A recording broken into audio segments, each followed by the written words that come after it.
भद्रं कर्णेभिः शृणुयाम देवाः भद्रं पश्येमाक्षभिर्यजत्राः स्थिरैरङ्गैस्तुष्टुवांसस्तनूभिर्व्यशेम देवहितं यदायुः।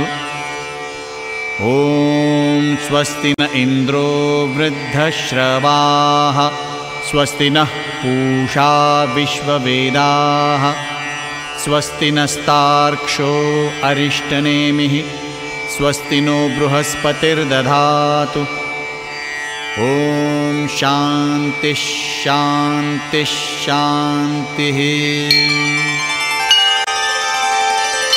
हरिः ॐ नमस्ते गणपतये त्वमेव प्रत्यक्षं तत्त्वमसि त्वमेव केवलं कर्तासि त्वमेव केवलं धर्तासि त्वमेव केवलं हर्तासि त्वमेव सर्वं खल्विदं ब्रह्मासि त्वं साक्षात् आत्मासि नित्यम्। ऋतं वच्मि सत्यं वच्मि अवत्वं माम् अववक्तारम् अवश्रोतारम् अवदातारम् अवधातारम् अवानुचानमवशिष्यम् अवपश्चात्तात् अवपुरस्तात् अवोत्तरात्तात् अवदक्षिणात्तात् अवचोर्ध्वात्तात् अवाधरात्तात् सर्वतो मां पाहि पाहि समन्तात्।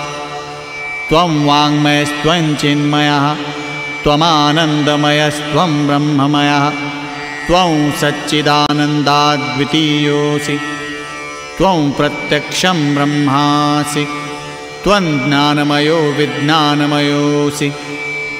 सर्वं जगदिदं त्वत्तो जायते सर्वं जगदिदं त्वत्तस्तिष्ठति सर्वं जगदिदं त्वयि लयमेष्यति सर्वं जगदिदं त्वयि प्रत्येति। त्वं भूमिरापो नलो निलो नभः त्वं चत्वारि वाक्पदानि त्वं गुणत्रयातीतः त्वं देहत्रयातीतः त्वं कालत्रयातीतः त्वं मूलाधारस्थितोऽसि नित्यं त्वं शक्तित्रयात्मकः त्वां योगिनो ध्यायन्ति नित्यं।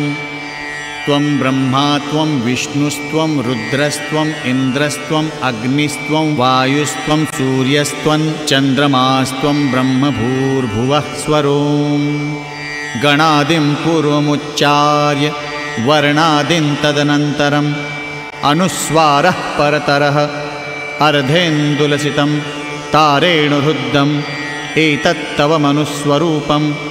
गकारः पूर्वरूपम् अकारो मध्यमरूपम् अनुस्वारश्चान्त्यरूपं बिन्दुरुत्तररूपं। नादः सन्धानं संहिता सन्धिः सैषा गणेशविद्या गणकऋषिः। निच्रुद्गायत्री छन्दः गणपतिर्देवता। ॐ गं गणपतये नमः। एकदन्ताय विद्महे वक्रतुण्डाय धीमहि तन्नो दन्ती प्रचोदयात्। एकदन्तं चतुर्हस्तं पाशमङ्कुशधारिणं रदं च वरदं हस्तैर्बिभ्राणं मूषकध्वजं। रक्तल्लम्बोदरं शूर्पकर्णकं रक्तवाससं रक्तगन्धानुलिप्ताङ्गं रक्तपुष्पैः सुपूजितं। भक्तानुकम्पिनं देवं जगत्कारणमच्युतम्। आविर्भूतं च सृष्ट्यादौ प्रकृतेः पुरुषात् परम्।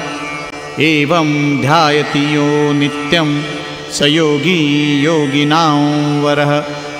नमो व्रातपतये नमो गणपतये नमः प्रमथपतये। नमस्ते स्तुलम्बोदराय एकदन्ताय विघ्ननाशिने शिवसुताय श्रीवरदमूर्तये नमः।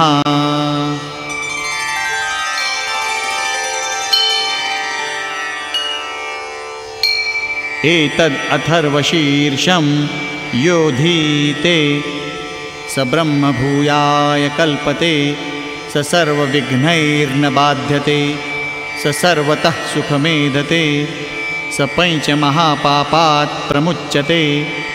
सायमधीयानो दिवसकृतं पापन्नाशयति, प्रातरधीयानो रात्रिकृतं पापन्नाशयति, सायं प्रातः प्रयुञ्जानो अपापो भवति, सर्वत्राधीयानोपविघ्नो भवति, धर्मार्थकाममोक्षं च विन्दति।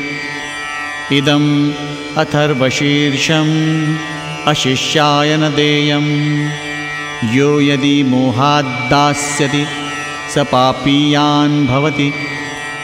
सहस्रावर्तनात् यय्यं काममधीते तन्तमनेन साधयेत्। अनेन गणपतिम् अभिषिञ्चति स वाग्मी भवति, चतुर्थ्यान्मनश्नन् जपति स विद्यावान् भवति। इत्यथर्वणवाक्यं ब्रह्माद्यावरणं विद्यात् न बिभेति कदाचनेति। यो दूर्वाङ्कुरैर्यजति स वैश्रवणोपमो भवति, यो लाजैर्यजति स यशोवान् भवति, स मेधावान् भवति। यो मोदकसहस्रेण यजति स वाञ्छितफलमवाप्नोति, यस्साज्यसमिद्भिर्यजति स सर्वल्लभते, स सर्वल्लभते। अष्टौ ब्राह्मणान् सम्यग्ग्राहयित्वा सूर्यवर्चस्वी भवति। सूर्यग्रहे महानद्यां प्रतिमासन्निधौ वा जप्त्वा सिद्धमन्त्रो भवति। महाविघ्नात् प्रमुच्यते, महादोषात् प्रमुच्यते, महापापात् प्रमुच्यते। स सर्वविद् भवति, स सर्वविद् भवति।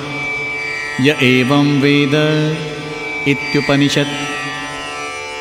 ॐ सहनाववतु सहनौ भुनक्तु सह वीर्यं करवावहै तेजस्विनावधीतमस्तु मा विद्विषावहै। ॐ शान्ति शान्ति शान्तिः।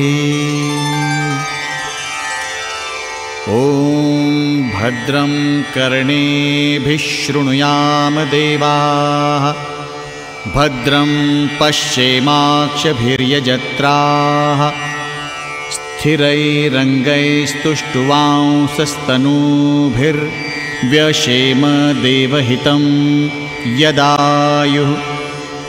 ॐ स्वस्ति न इन्द्रो वृद्धश्रवाः, स्वस्ति नः पूषा विश्ववेदाः, स्वस्ति नस्तार्क्ष्यो अरिष्टनेमिः, स्वस्ति नो बृहस्पतिर्दधातु। ॐ शान्ति शान्ति शान्तिः।